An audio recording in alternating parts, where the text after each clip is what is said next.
What's up, guys? How's everybody doing this Tuesday evening? Um, don't know about where you are, but I can What's tell up, you here. guys? How's It's everybody doing let me this? turn this phone down. I can tell you, we've had a pretty ugly nor'easter roll by the coast this past weekend from about Friday till yesterday, and it's still been cloudy all day today, windy. Um, it's about 60 degrees outside, so a little bit cooler. Um, I'm hating the cold weather coming, man. I swear, I hate to be cold, but I'll take cold versus 112 degrees too. But I hope you guys are doing good tonight. Maybe got some flying in wherever you are. We haven't been doing any because of the weather, of course. I think some places got over 10 inches of rain. Plus, we had king tide, so the water was over the roads, near the beaches, the rivers, just a mess. But it's finally getting out of here, and the sun is supposed to return tomorrow, so that's a good thing. So I know you guys probably saw the premiere tonight, and we've got a special guest in here tonight, and he's going to be showing us some great things. He's won several awards with his planes that are absolutely gorgeous. He's A1 Sky Raider. He's won several awards, and really customizing these things very scale. I mean, I'm talking awesome and coming up with some great ideas that I hadn't thought of, and maybe you have or hadn't, but you probably learned some things tonight, and we'll see how it goes. And of course, I ask all of you guys to help me in welcoming Mr. PJ Ash, who is sitting backstage, and we're going to bring him in right now. What's up, buddy? How you doing, man? I'm good. How are you? I'm good. Thank you, Tim. I appreciate the sunshine, man. We'll take all that we can get. Now just make the wind quit blowing. I appreciate that very much so. But PJ, say you're doing good, huh? You got 80s out there, huh? Yeah, I mean Arkansas's weather has ADD, so it could be snowing tomorrow, and Oh, I wouldn't be surprised. wow, man. We've been in the hundreds, high 90s, hundreds, and then now it's gotten down to the 70s and 80s, which is really nice. I hear you.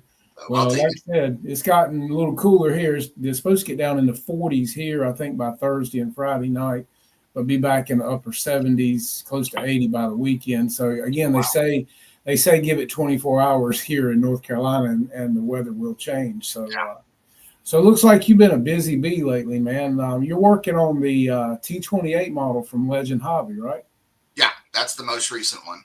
And Um, what tell us a little bit about what you're doing to it. I'm going to bring it up real quick so we can all see it and know. Let's see. Let me pull it in here. Hang on one second. I got to get everything right. There we go. yeah. Um, so you basically got the uncovered version, correct? Uh-huh. Right. Yeah. We wanted to see, um, we wanted to see what the how scale you could get it. I mean, as far as I got to be honest with you, I don't. It's not the most exciting airplane for me. It's like the bulldog of warbirds. It's Right. just a big old lumbering thing, right? And Right. it seems to be a very popular plane because it's a trainer and Right. it flies very well. And so when Tomas approached me and we were talking about doing a super scale one like we did the Sky Raider, I was at first, I kind of went back and forth, to be honest with you. It's a lot of work. And if I'm not in love, totally in love, or I should say in lust with the airplane, it's just, I don't know. But the more I've worked on the plane, the more I've enjoyed it. I really have. I've learned a lot about the T-28. If you've ever seen one, everybody thinks the T-28 was dipped in raised rivets everywhere. Right. And it is. However, the leading edge, the nose, about from where the pilot's, I would say probably that glare shield right there, Right. where the pilot is, forward, for some reason, is all flush rivets. Okay. And the leading edge of the wing going about probably 1/5 of the way back Uh-huh. is flush, and everything else is raised. Just everybody, so they can maybe, if I can get out of that stupid ring, it's right in the way. There we go. You can see the scheme he's doing on it, guys. It's an awesome camouflage scheme, which I really like. I don't recall ever seeing one like that. Well, Um, there's not very many that are in the United States Stars and Stripes. There's a lot over there in Vietnam, kind of the what is that, the yellow Stars and Stripes almost. And right. And then there was another one that I found where the stars and bars were just black, and that was one really tiny one. And besides that, I wanted something with a little bit of color. I mean, there was not much on any of them that I found. And then I found that one, and I thought that was good enough. I was hoping to find one that had a black bottom, like the Sky Raider I did, because that weathered so well. Now, this one won't be as quote unquote beat up and weathered as that last one. I was really trying to prove a way, if how to weather an airplane. I was trying to prove a process, and it came out nice. I loved it, but there was a lot of silver that was coming through. That was more than maybe realistic. We can over weather airplanes really easy. So this one's going to be weathered, chip paint, and all that, but it's not going to be like the Sky Raider was. It'll be a little bit different. Okay, and what engine are you running in this plane? The Stinger 40 twin. Okay, same thing. I got. Yeah, the cool thing though is I've got mufflers that are in the scale location, and there's 3 openings. Whatever you call the 3 exhaust ports per side. Yeah. And they go right at the scale location where the cowl is. Now the funny thing is, if you look at those close-ups I sent you, that little exhaust shroud that's usually painted like chrome. I actually had to cut that out because you can't put the cowling on with the engine and the mufflers and all that. It just will not go on. So the only way to get it to go on was to actually cut those, make those removable. So I have to take those off to take the cowling off. Now, so it's kind of a pain in the butt, but what gear are you using? The Robart. Okay, see, I'm using. Well, I guess it's the high vis now. The high vis gear. Those guys, I guess. Yeah, I'm using the. I'm sorry. No. It's Daryl's. It's Sierra. I had to think about it. Okay, see, I'm using the JP, and I too have the factory exhaust on mine, and I have mine silvered out with the metal tape that John Holligan sent us for heat resistance and everything, and I can get my cowling on if I turn it just a little bit counterclockwise, slide it up, and then turn it clockwise. It'll go on perfectly. Really? But for the gear underneath in the cowling, I had to cut a big notch out of mine for the gear to come down with the servo and everything. Yes, I haven't done that yet. That might have been it. But. Yeah, because if you have to cut any of the cowling for your gear to come down and clear the cowling and not hit in the front or either side, you may be shocked that it will go on. Actually, Wayne and I took the first original set of mufflers and redesigned those mufflers in my garage at 12 o'clock at night and sent them back to Vietnam so they could rebuild them and redo them because they weren't right from the very beginning. Thomas sent them to us, and we reworked them and made them the size and the shape and the length they needed to be and sent them back. And then that's what we've got now to go on the airplanes. And like I said, if you take that cowl and turn it counterclockwise, slide it up until you get the set, if you're facing the plane on the left into the holes and then turn it right, it'll fall right into place. Yeah, and I guarantee you it's that hole that you cut for the bottom gear. Yeah. It was something, I can't remember how it was, but with all, that cowling has all those scoops and bumps and blisters inside it was hitting. But that's a great, just another great scale attribute that, Tomas and the team does over there. Cause it's, it's just amazing what they're able to do. You look at, like I said, I'm not trying to sell the plane at all. I'm not a salesperson when it comes to Tomas. Right. But you look at under $1,000 for that airplane. I wouldn't build that airplane for $1,000. Oh no! When it came out, when they say ARC, the almost should be in bold because it's almost ready to cover. There's still a lot of sanding and stuff to do, but this one I was surprised. It just didn't need very much. You glassed yours as well, correct? Oh yeah. And what did you use for that? So what I like to use, there are so many different ways to glass, and each person's going to say theirs is best. What I'm going to say, what has always worked for me, price-wise, is I use the Frank Tiano stuff, the Zap. I've used the Zap 30-minute, not 30-minute, but the finishing resin, and it's always worked well. And I thin it down with 91% alcohol. It has to be 91. If it's 70, I think it's the other one. It turns to like goo. Okay. and I just, I put the glass on, put one coat on, let it dry, do another coat, and I scrape that off with a playing card to make it smooth. A little bit of light sanding, throw the primer on, and it's ready to. Do you remember what your ratios for thinning are? So, yeah, it's usually 1/3, 1/3, 1/3. So 1/3 resin, 1/3 hardener, 1/3 alcohol.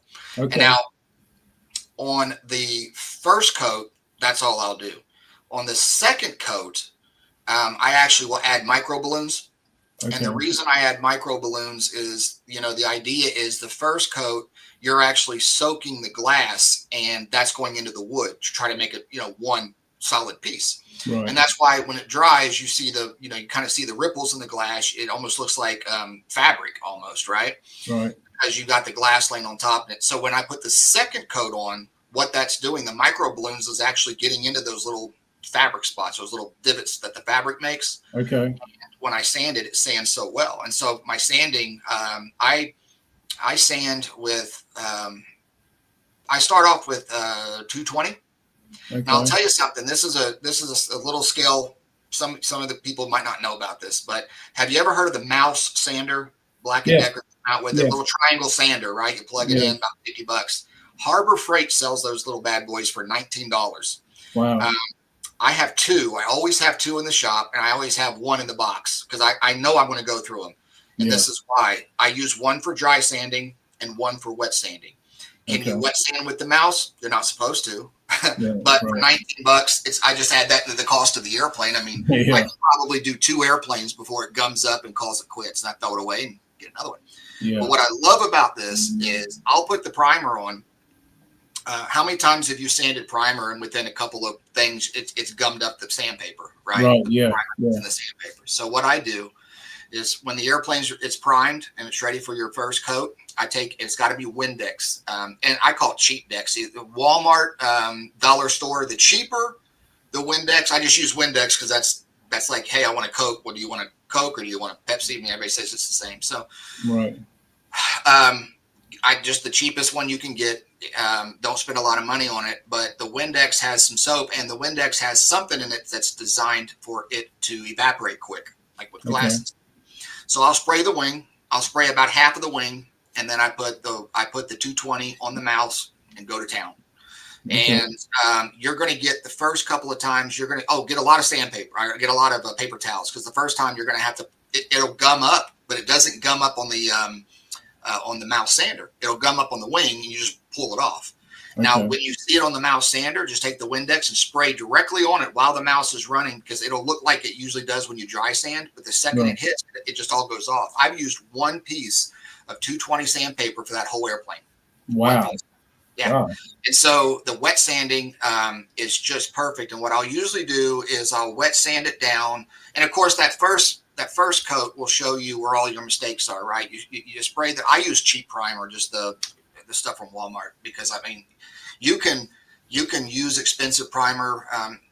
Some people use automotive type primer, and they say, you only have to put one coat on, and that may be true. But I mean, that airplane took 3 cans of primer at $4 or $5 each, and it was done. Right. Wow. And that's 2 coats, because I usually do 2 coats. I'll do one, and then I putty and fill the goofy places up and stuff like that, and then I'll do another light coat, and then that I'll use 500 to 600 grit sandpaper, and then I'm ready to paint or to lay the panel lines and stuff. But yeah, I love the Mouse sander. The Mouse sander is kind of like the Dremel tool of the hobby. It was one of those, like, how did I do this without this tool? Yeah, exactly. And we all know Harbor Freight tools for the most part can be expendable anyway. So yeah, I mean, they sell now I will tell you, the Harbor Freight sanding pads, that's where the really money is. It's almost like the printers. You can buy a printer for $100 because you're going to spend $1,000 over the next. So the Mouse sander, and I don't even know what they call it. I can actually send you a picture, put online if you want. But it's like I said, you just go in there and look. It's $19. The sanding pads that they have there are okay. I would go to Lowe's and get the Gator sanding pads. They're, where Harbor Freight sells 5 of them for maybe $3, you're going to get 5 for $9, and it's well worth the $9. I got you. it doesn't gum up. But yeah, when I do it that way, I mean, it's just so much easier. And it gives you a lot of warning before you sand through it. How many times have you glassed something, you're sanding, and all of a sudden it's like, oh crap, there's wood. You went through, you went through the glass and everything. When you wet sand it that way with the primer, you will get plenty of warning before it's is done. And doing it that way is really cool, because when I sand it all the way down, you'll actually see all the little divots that you didn't see with the naked eye when you thought it was totally 100% perfect. Once you sand it down, you see all those little divots because the primer's filled that in. Okay. And so, I hate seeing glass come through on a project of mine. Yeah. And it's inevitable. No matter what, it's going to happen, because you just, I mean, it will. But yeah, that's a great, easy way to do glass work.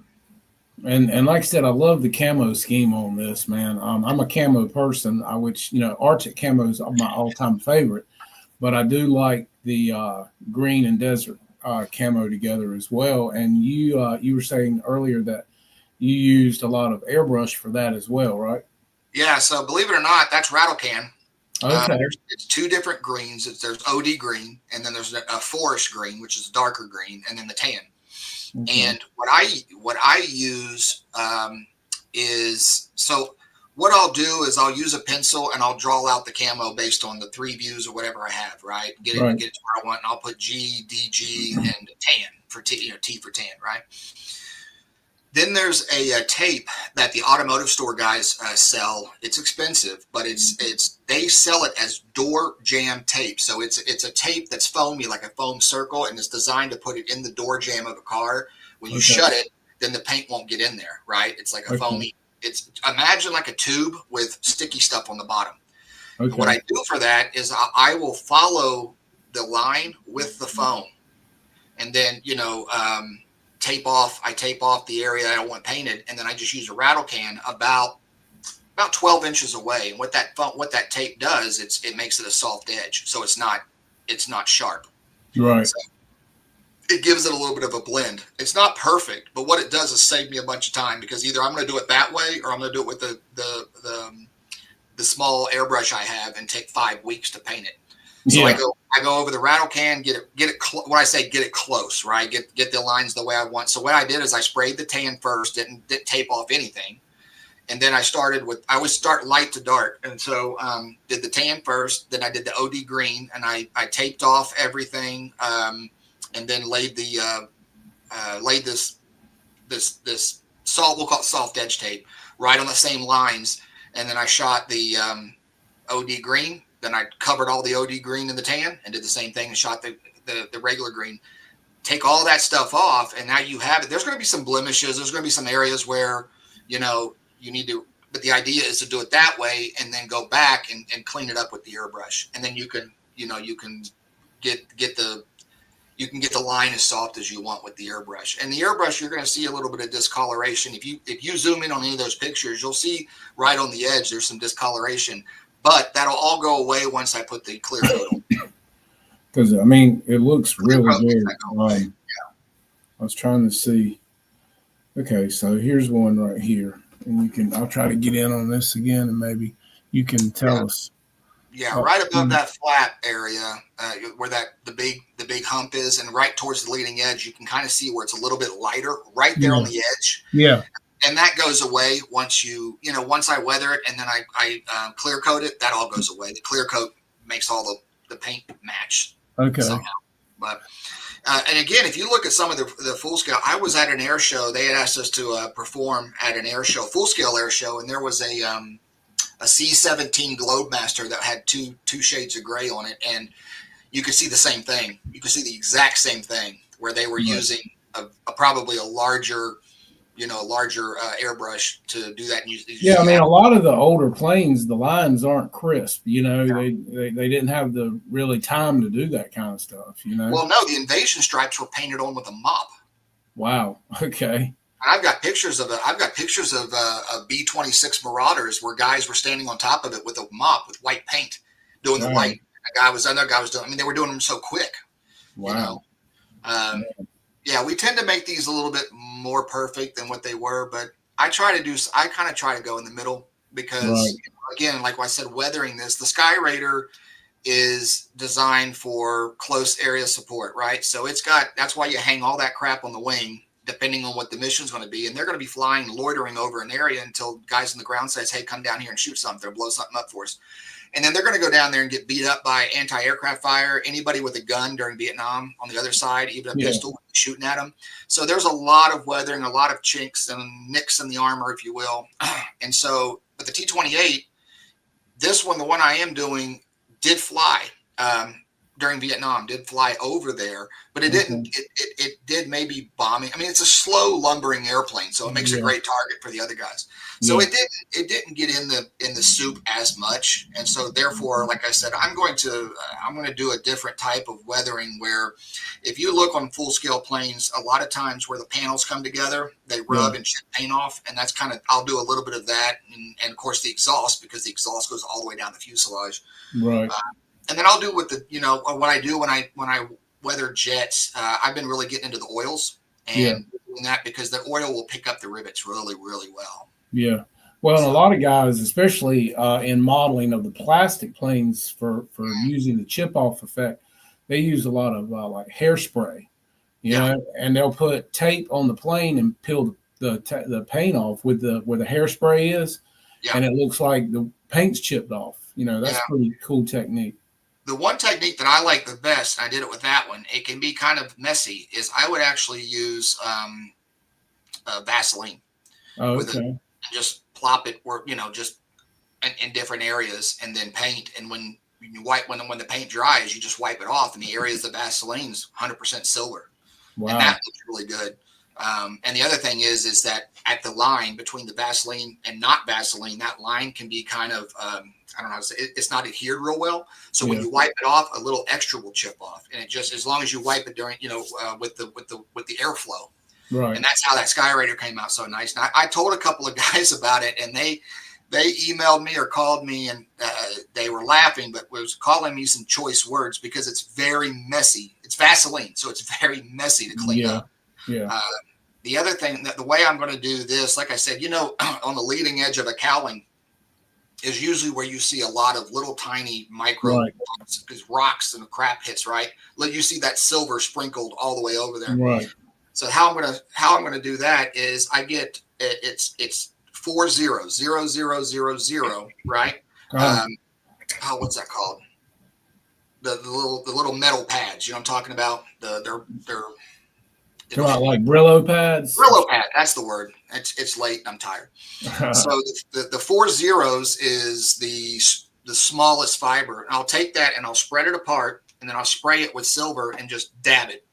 And it'll give you 50 to 100 of those. You just kind of dab it until you get as many as you want. You got to do it real light though, because if you do it too much, it'll smear. Right. I've seen guys do that where they try to weather it and they kind of just brush the silver on. It's like you can tell. You want it to look flaked, and so just bloop bloop bloop bloop, and then you'll have to shoot it again and I'll do the leading edge of the wing that way, leading edge of everything that way, and then just add a little bit throughout the wing and stuff. But it's not going to be as I guess weathered, chipped as the Raider. Well, now there's another thing you've done to this plane too, which really, really just adds a lot of character and scale as well. And I'm going to show a picture of it as well. And you can tell us what this is and what you've done. This is the wing walk. Yeah. This is this was actually I try my best to give credit where credit's due. I sure would love to take the credit for this. In fact, I kind of thought maybe I shouldn't, because I don't know if I like the guy that well. I'm joking. Mike Barbie told a friend of mine, Frank, and Frank told me about it. And so here's the thing. The wing walks have always been a bane of my existence, because I have done everything from just painting it, trying to hit it with the brush as it's drying. And that looked exactly how you would think. It looked like I hit it with a brush when it was drying, to using sandpaper. And, here's the thing. I mean, a lot of us are full scale pilots as well. And if you look at a true wing walk, it's actually this weird kind of paint, because all of the rivets, the panel lines, you still see through that wing walk, right? And that's what we wanted to do. So what you do is, you obviously when you tape it off and you're ready to make the wing walk, you spray paint black. Now I use the airbrush, and if I were to do it again, I'd probably just do a rattle can. Mm-hmm. The reason why is when you use an airbrush, the paint, well, two things. The molecules are a lot smaller. So Right. the rattle can, the molecules of the paint that hits the surface is about 5 times the size. And so it just, when you do an airbrush, they're so small, they're halfway dry before they hit the side of the plane. You want it wet. And so anyway, so you do the first coat, right, of paint while it's drying. As soon as you're done and it's all wet, you take baby powder and you just all over that area, until you don't see any paint. Let it dry. Then once it's dry, I took a soft brush and just took it all off. And what that does is the baby powder actually soaks up the paint, and it's a little bit whiter than I liked. So what I did is I took the airbrush and I just resprayed a coat, Right. a light coat, because if you look at the wing walk, again, it shows the rivets, it shows all the detail of the wing, but it's not straight black all the way through. There's going to be some shades, light shades. Yeah, you can see there's some lighting shading, dark shading there. People are walking on it, right? And Yep. so that goes right over top a large hatch, and sure enough, you can see it. And when you put your finger through it, across it, it does. It feels like a wing walk, sandpaper. And the other thing too is it doesn't go on perfect. And if you look at wing walks, they don't either. There are Right. some areas where it's painted black, but doesn't have as many the sand particles or whatever. Well, they So- wear off over time, like we said, with people Right. walking on it and stuff. So that just such a simple idea. It came out perfect. Now I will tell you, I said use the baby powder because I did that last night, and I get tired at nighttime, and I for some reason chose to use micro balloons and fit the small fiberglass, which worked perfect. Here's the problem. It got into every pore of my skin. God. I was itching I took a shower and was, again, baby powder wouldn't do that. So it did. I can tell you it works because I've seen, other guys' airplane. Yeah. I use the micro balloons, and that is not what it's designed to do. And it got into every pore of my dog was there. She didn't like it. I see her scratching. So we took a long shower, and she smells really good now, which is good. But don't use milled fiberglass. Don't do that. But with baby powder, it worked out really well. Yeah, it looks killer, man. I mean, it looks very, very scale.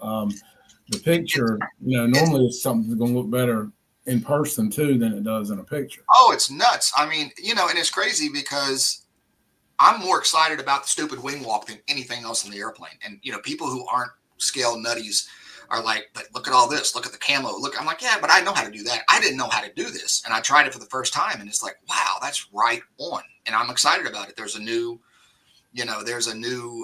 way of doing stuff.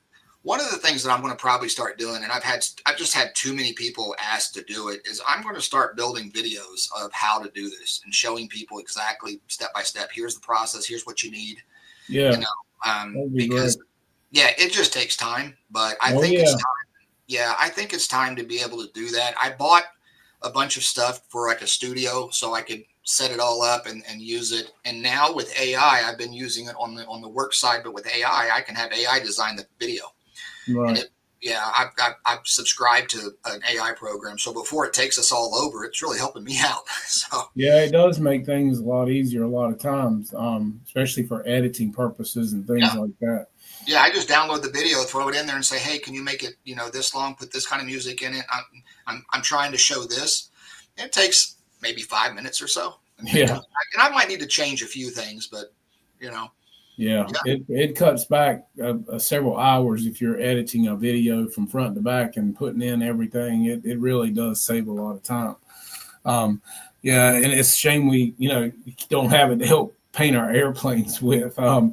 That's a lot of tedious work you're putting into this airplane, man, because as one that likes to detail, and I love the scale detail, Wayne gives me crap because he's like, yeah, I ain't going to do all that, man. That's your department. And I'm like, yeah, but that's what makes it look good. He's like, I just want to fly it. And I'm like, yeah, but I want it to look good flying and sitting on the ground, you know? And we have I've got airplanes like that. I've got tons of planes that I'm not going to do any detail with. I'm just going to build it, fly it, and, you know, I'm happy as can be. But something like this, you know, I try not to take a camo airplane to competition just because the camo has to be perfect.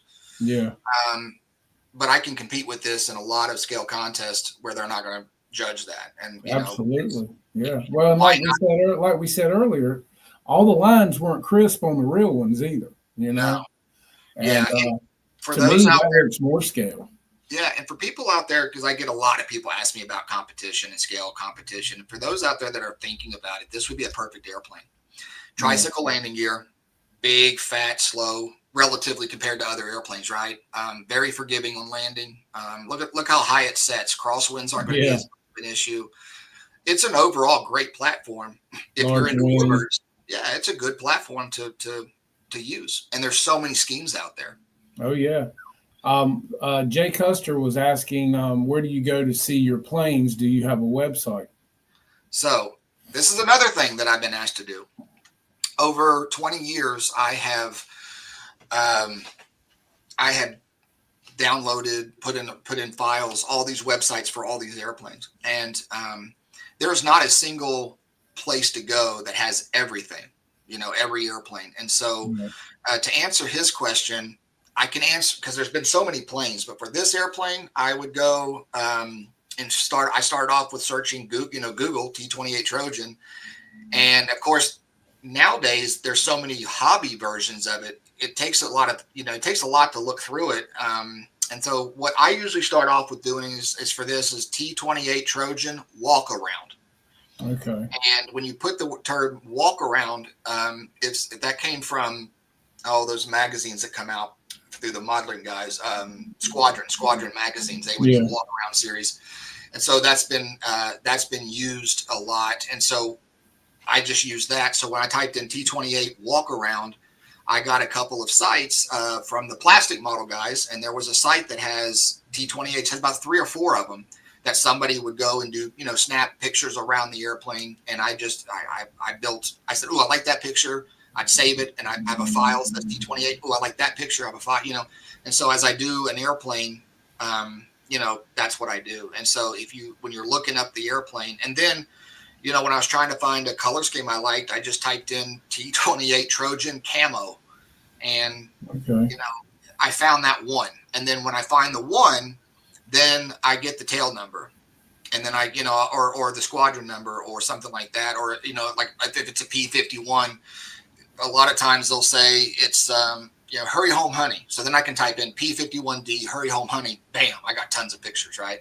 Okay. So, yeah, it's all in how you search the old interweb. I'm still old school. I'll still print it out, go through a ton of ink because I like to have a piece of paper there while I'm going through it. But I hope that answers the question. Google's your friend. But do you have a site or a YouTube channel as of yet where you have your stuff showing? So, I have a YouTube, but it only has a couple videos. I did, again, my passion is to show folks how to scale out airplanes, regardless if it's a $30,000 jet or, a couple $100 foamy. And I actually scaled out the F-16 from E-Flight, I think, the big one. I came out with, I think it was E-Flight, but it was their private labeled F-16 when I was a rep for them. And there's an hour and a half video on how to do that, how to weather that. But I have the answer. The short answer is not yet, but what I'm trying to do is put together a website that has a one-stop shop for anything airplane related and broken down by plane. So you'd go in and say World War I, interwar wars, World War II, interwar, Korean, Vietnam, modern day. And then you click on it and there's tons of there's tons of sites, there's tons of pictures, people who've already built the airplane. And then the other thing I'm working on is a one-stop place where a modeler can go, and if he's looking up a certain hinge, well, this company, here's all the companies that sell anything model aviation related, all in one website.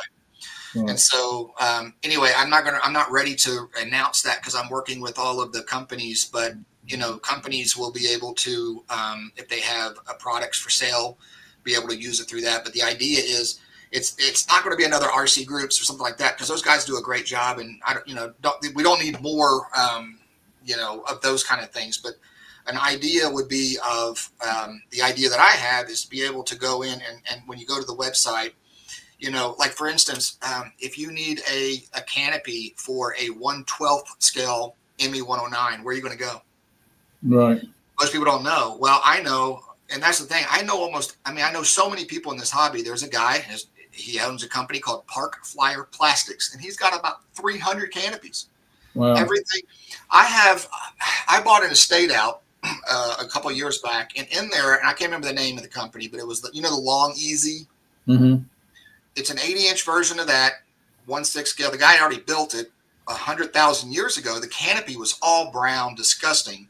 And I'm like, there's no way I'm going to find it. So I typed it in and tried to find it. Well, this Park Flyer Plastics had it. They had that canopy.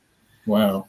And so, the idea would be like you go in there and there might be a place that says canopies, and you click on that, and it's going to give you the list of all the websites that I know of that sells canopies.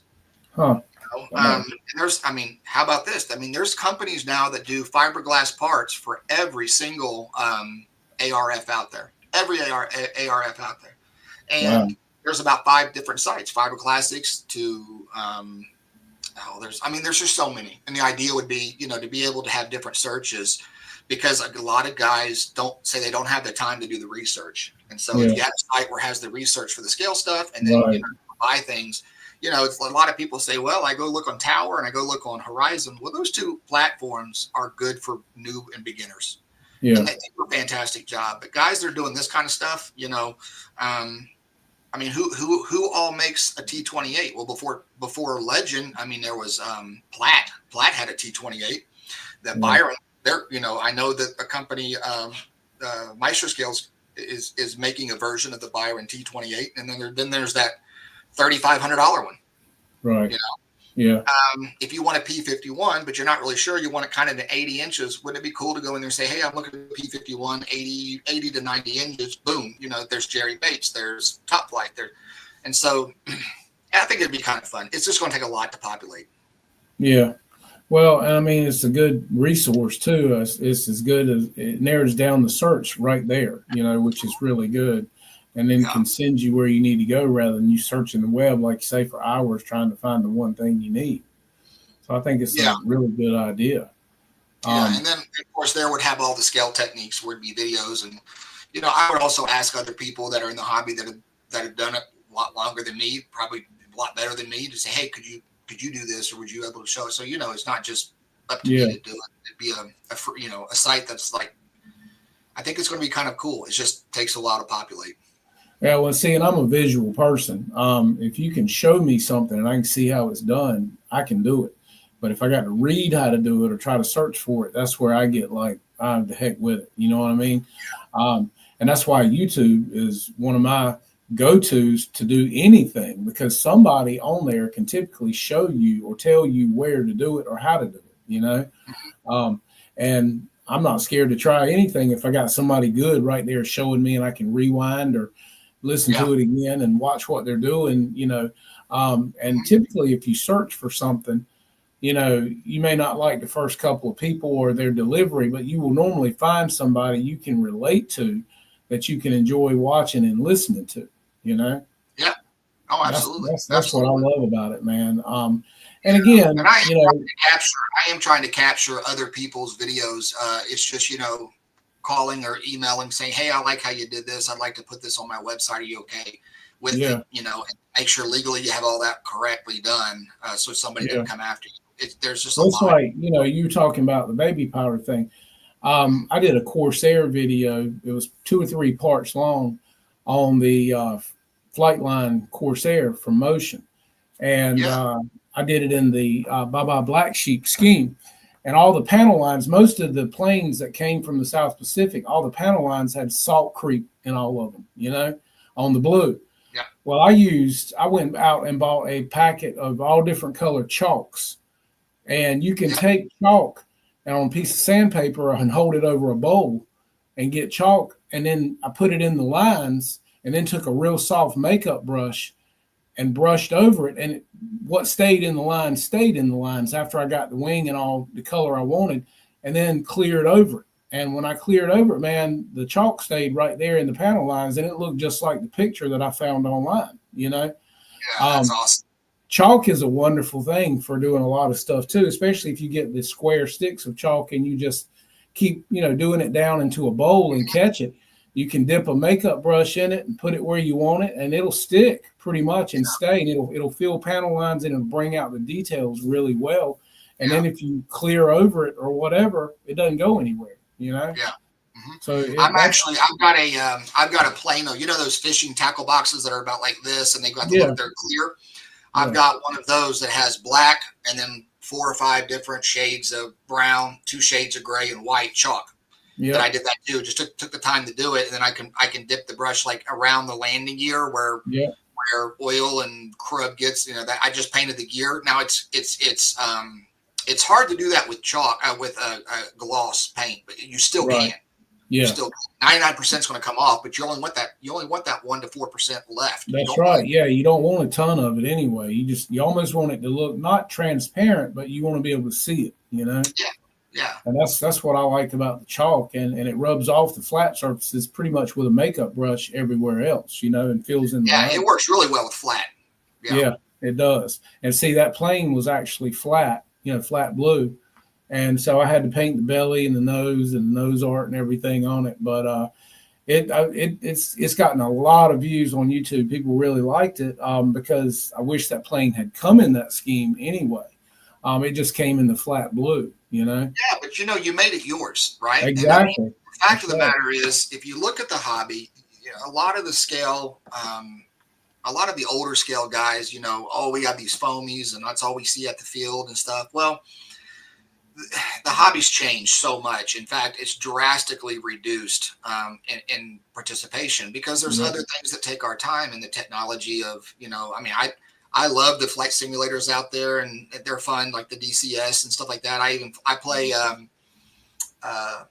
War Thunder with my son, and I got one of those, masks to put over, and you're setting in the cockpit of the airplane. It's crazy. It's so realistic. So, that does take our time. And so the foamies and all of those, I think it's great. Yeah. And so if you showed people who might not have time or who wants to fly, last time I was on here, we talked about Warbird Alley a little bit, and that whole idea was, I don't care if you have a $25,000 jet or you have a couple of foamies, I want you to be comfortable being part of that, because we're all crazy. When it comes to the hobby, to do what we do, right? Right. And I've noticed that I always joke, whatever it is that I am missing in my brain, you are too, and other people, whatever that is, we all have it. And that's probably why we tend to get along. But, you can scale out. I scaled out that F-16, which I still have. And I have a picture of it setting with the sun on down, and you cannot tell. It's not, it just looks so real. And all I did was use fading, airbrush fading. And so, again, somebody who maybe they can only afford airplane, or maybe they're just so busy they just haven't got to the point where they can do that, or they just want to, that's the idea. Make it to where you can use it across all platforms, and that's kind of my passion, I guess, is to try. That's where I can do what limited influence that I have, and that's what I'm known as is the guy that does these scale things. Not the only guy by far at all, but. And then I do know so many folks across the world that do the same thing, and just being able to pull from that, if you will. And then somebody who, you might watch a guy who's doing his $20,000 jet, and you can still use those exact same skills on your EDF. This is the Freewing F-16, and it was the Falcon. It came solid gray from Motion. And this is the one that I did. Arctic Aggressor, and it looks identical to the 70 millimeter that they put out in that scheme, but that's a 90 millimeter. Yeah, and everything on it I painted. My wife did a lot of the Arctic Aggressor scheme and everything for me, so I could put on there because she could do that kind of stuff with vinyl. But one of the first planes I got really kind of, I don't know if you call it brave, what you call it.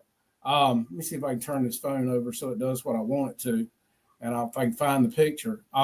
You know the Stinger that they came out with, the sport jet. Yes. Yeah. Okay. Well, I love the T-45 Goshawk. Okay. Oh yeah. And so I had the first T-45 and I crashed it, which I got another one in 8S and I fly it and I love it. But I took my original Stinger, and because I like the scheme so much, I took the parts from the first T-45, like the rabbit ears and things like that. Yeah. And I converted my Stinger over to a T-45. Oh wow. With That's cool.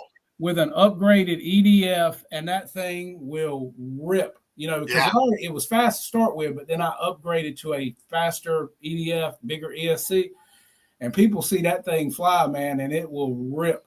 But that's the first plane that I kind of said, you know what? I don't really like the scheme. I like T-45. I got all these parts. Yeah. So if you notice on the back of the plane, I actually used the air brakes and the tail hook. Yeah. I used every part on that airplane that I could save and salvage. Like I said, there's the canopy with the rabbit ears. I mean, I made it look as close to that T-45 scheme as I could. And a lot of people that saw it were like, man, is that the T-45? I'm like, no, that's the Stinger. Yeah. It looks like the T-45 that just did a line of cocaine. I mean, exactly. It's awesome. And when it was flying, it was the same thing. Yeah. And this was my weathered and painted Spitfire. Yeah, beautiful. So I mean, you get it. I mean, not everybody is in a position that they can or want to maybe do something that this size or bigger, but man, there's so many companies that have built so many foamies that are so close, and now the foam technology, some of those you have to get up there close to it to really see the foam. Yeah. Well, that's the cool thing. And like I was telling guys last week on here, if you'll go in there before you ever start painting that foam and put a clear coat of polyacrylic all over it first, the paint in a rattle can will not gator that foam. Because because it's the propellants that gator the foam. It's not the paint.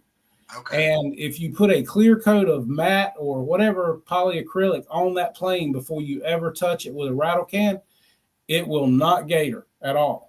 Okay, that's I didn't know that. And it puts a shell on that airplane which protects the foam, and then you can go in there and prime it if you want to, and sand it and whatever, and that propellant will not cause that foam to gator. Yeah, because that's the most frustrating I've seen. Now I found out the Rust-Oleum spray paint. If you do it with light coats, it's pretty good, but still, it will if you put it on top. It will if you're not careful. Yeah, exactly. Unless you hold back far enough, and then you get a lot of overspray falling, to the floor. So that's why I say the polyacrylic, man. And then once you get your plane finished, if you'll go over it with a coat of polyacrylic in the matte, the satin, or the clear, shiny or gloss, it protects it from dings and the paint popping off or your decals from coming off. That polyacrylic is a go-to, and it's water-based, and it levels out really pretty on a plane if you use a foam application brush. Oh, so you're not putting it through an airbrush? No, I just use a foam applicating brush. You can get them from 1 inch wide to 3 inches wide. Yeah. And when you put it on, you just stroke it on there, man, and it levels out beautifully. You don't have brush marks.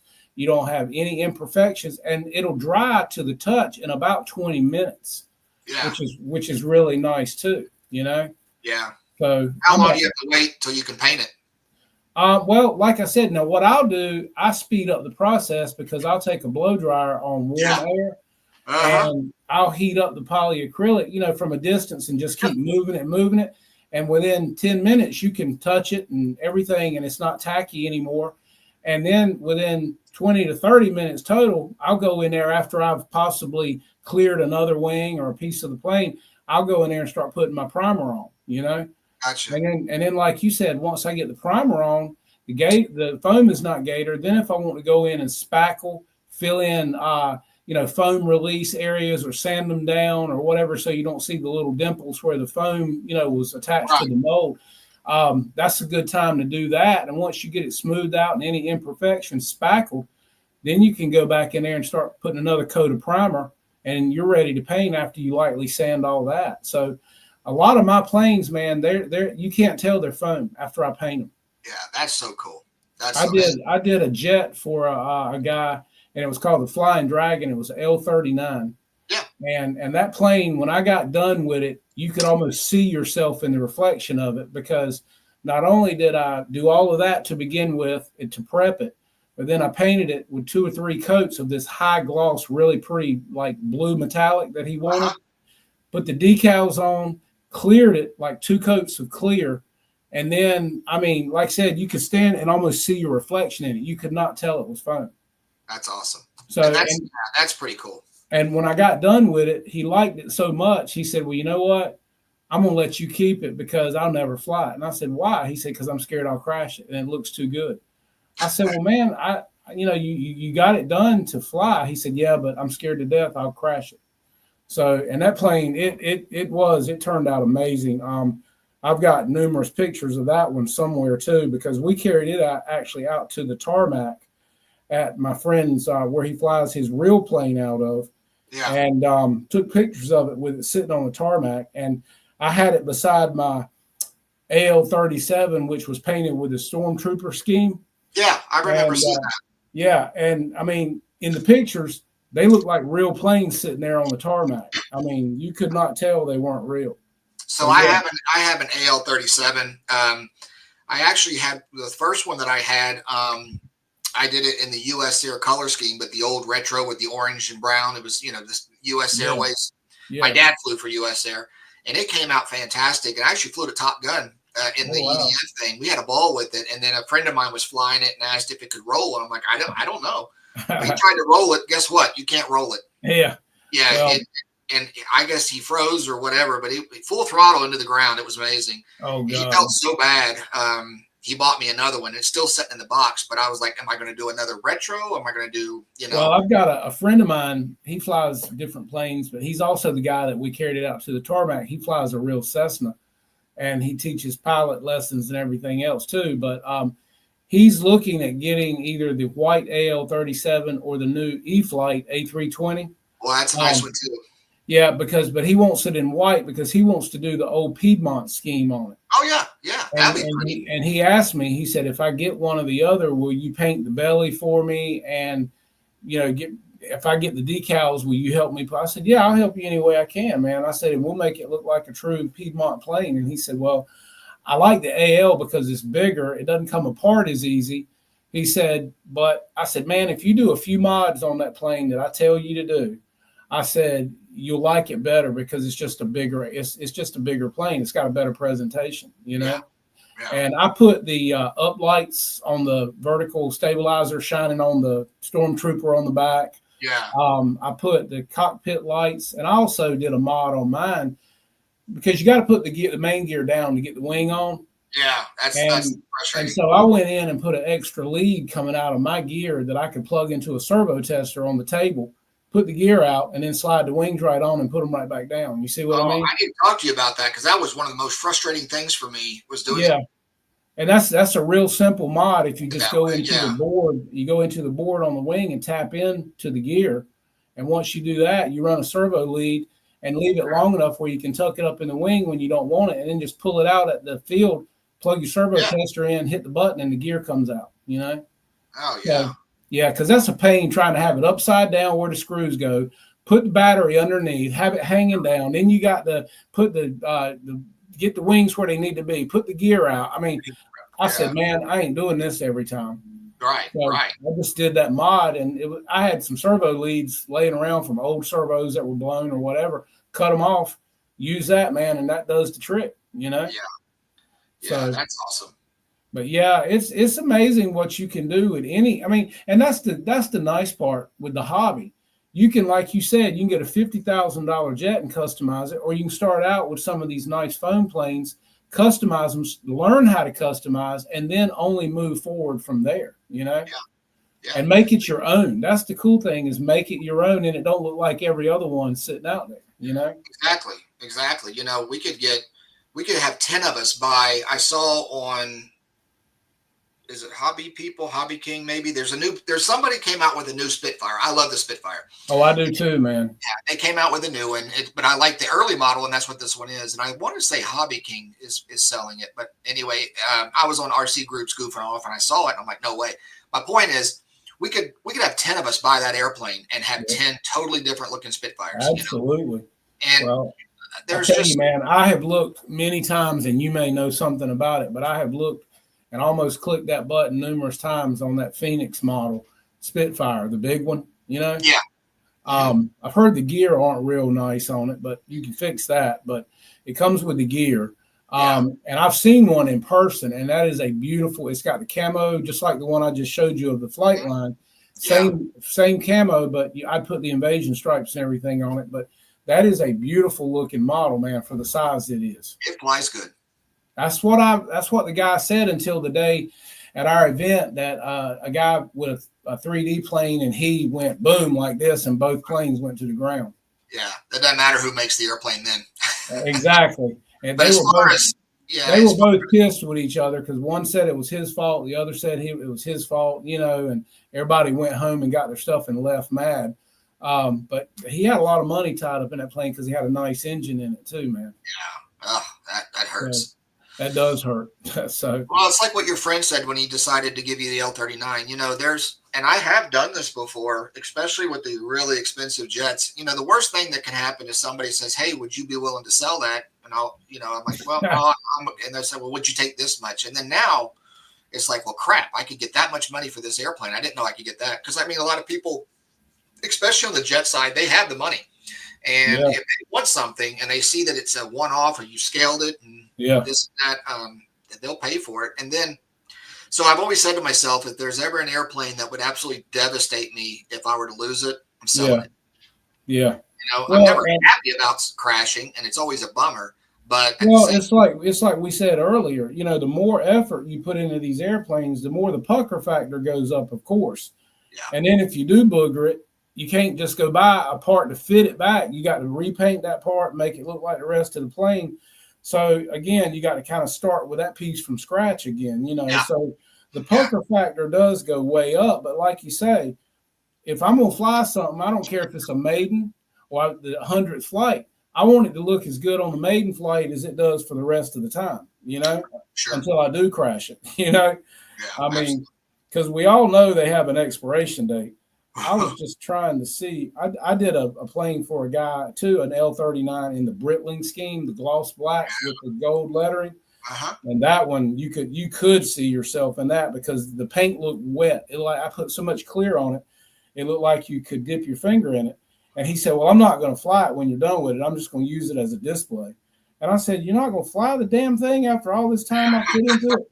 He said, "No, man, I just want to hang it in my house." And I'm like, "All right, dude, whatever toots your horn, it's your airplane." So he was thrilled with it, and it still sits there to this day, and he's not flown it. So I'm like, well, whatever makes you happy. Matter of fact, there's the picture of that one. That was a 70 size. Yeah, I don't know if you see it. And it turned out like patent leather, man. That plane was gorgeous. I wanted to show you if I could find it. So again, this was just some of the prep work when I was putting the decals on the Flying Dragon. Yeah. And like I said, that plane, man, that guy was stoked, but he was just like, "Man, I know I'm not going to fly it, so I just want you to keep it." And I said, "Well, man, I appreciate it. I have flown it." I'm like, I ain't going to be skirt. You know what I'm saying? That ain't to say that I won't scared to death when I did fly it. This is it sitting on the tarmac. I don't know if you can get a good view of it.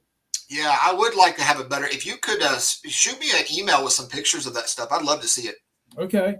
Yeah, it turned out beautiful. But I mean, I'm like you, man. When I get into something, I'm into it, you know? Yeah. And I love doing it, and I put my heart and soul into it. And it just, when you step back and go, "Man, I actually did that. Look at that airplane. It could be a magazine." It makes you proud, you know? So that's why I told him, I said, "If you buy that AL-37 or the E-Flight, I said, I'll help you any way I can." I said, and we'll make it look damn good, So Yeah. but, Maybe I need to send you mine. Goodness gracious. That does good. I don't know, man. I think you're doing a good job. That's why I say that's the beauty of this hobby. You can learn so much from just listening to different people's techniques, just like your wing walk. I mean, that's awesome, And even though somebody else told you about it, you're passing it on here tonight. So that's going to really help a lot of guys with that same issue that want it to look scale, Truth be told, all of the scale stuff that I've done, most of it, I would say probably almost all of it, was something that I learned from somebody else, or I used that as a base and grew from it, found out a different way. That's right. Yep. So, well, look, man, it's 9:30, and I'm going to let you get back to your family and hang out for a minute. I'm going to say goodbye to everybody, and I will be right back to you. But, guys, it's been great having PJ on here tonight. We'll have to definitely do it again because there's more to learn, and I'm sure you got a lot more techniques to pull out of your head. So hang out for a minute. Thank you for coming, and I'll be right back to you, buddy. See you guys. All right, fellas. Well, I'm going to let you guys get out of here tonight and enjoy the rest of your evening too. And I really appreciate PJ for coming and hanging out with us, man. It's a good thing he doesn't live near me. I'm telling you, because we would be painting and customizing like crazy, man, because I love it. I'm telling you. But thanks, guys, for being here as always. Hope you enjoyed the show. You guys make the show. You're the reason I'm here tonight. And Thomas for getting PJ to come up here tonight. I appreciate that very much. And guys, containers have come in at Legend Hobby. So if there's something you want for a wintertime project, a customization, you've learned a lot here. We'll try to keep coming back to you with more stuff. Definitely go to Legend Hobby and click that button, guys, because when they're gone, it's going to probably be the last shipment before the spring. And you don't want to miss out on some good things. So I would tell you to definitely get over there and get what you want now. Put it on your Santa list. Tell your wife to go ahead and get it or whatever. But definitely get over there and pick you up some stuff to work on when it gets cold outside and you can't do anything else but customize and work. And if you're not sure, get a smaller plane. Get something that you can just start customizing on. If you don't like it, paint over it. That's the beauty of it. You can always start over and give yourself something to do. But every time you do something, you learn from it. Every time. So I hope we've helped you out tonight, guys, with a few things. And I appreciate you for being here. And we will see you guys next week, same time. And hopefully Wayne will be back from sunny California by then. So you guys take care. Be safe. Get some flying in and shoot us some videos. We'll see you. Take care.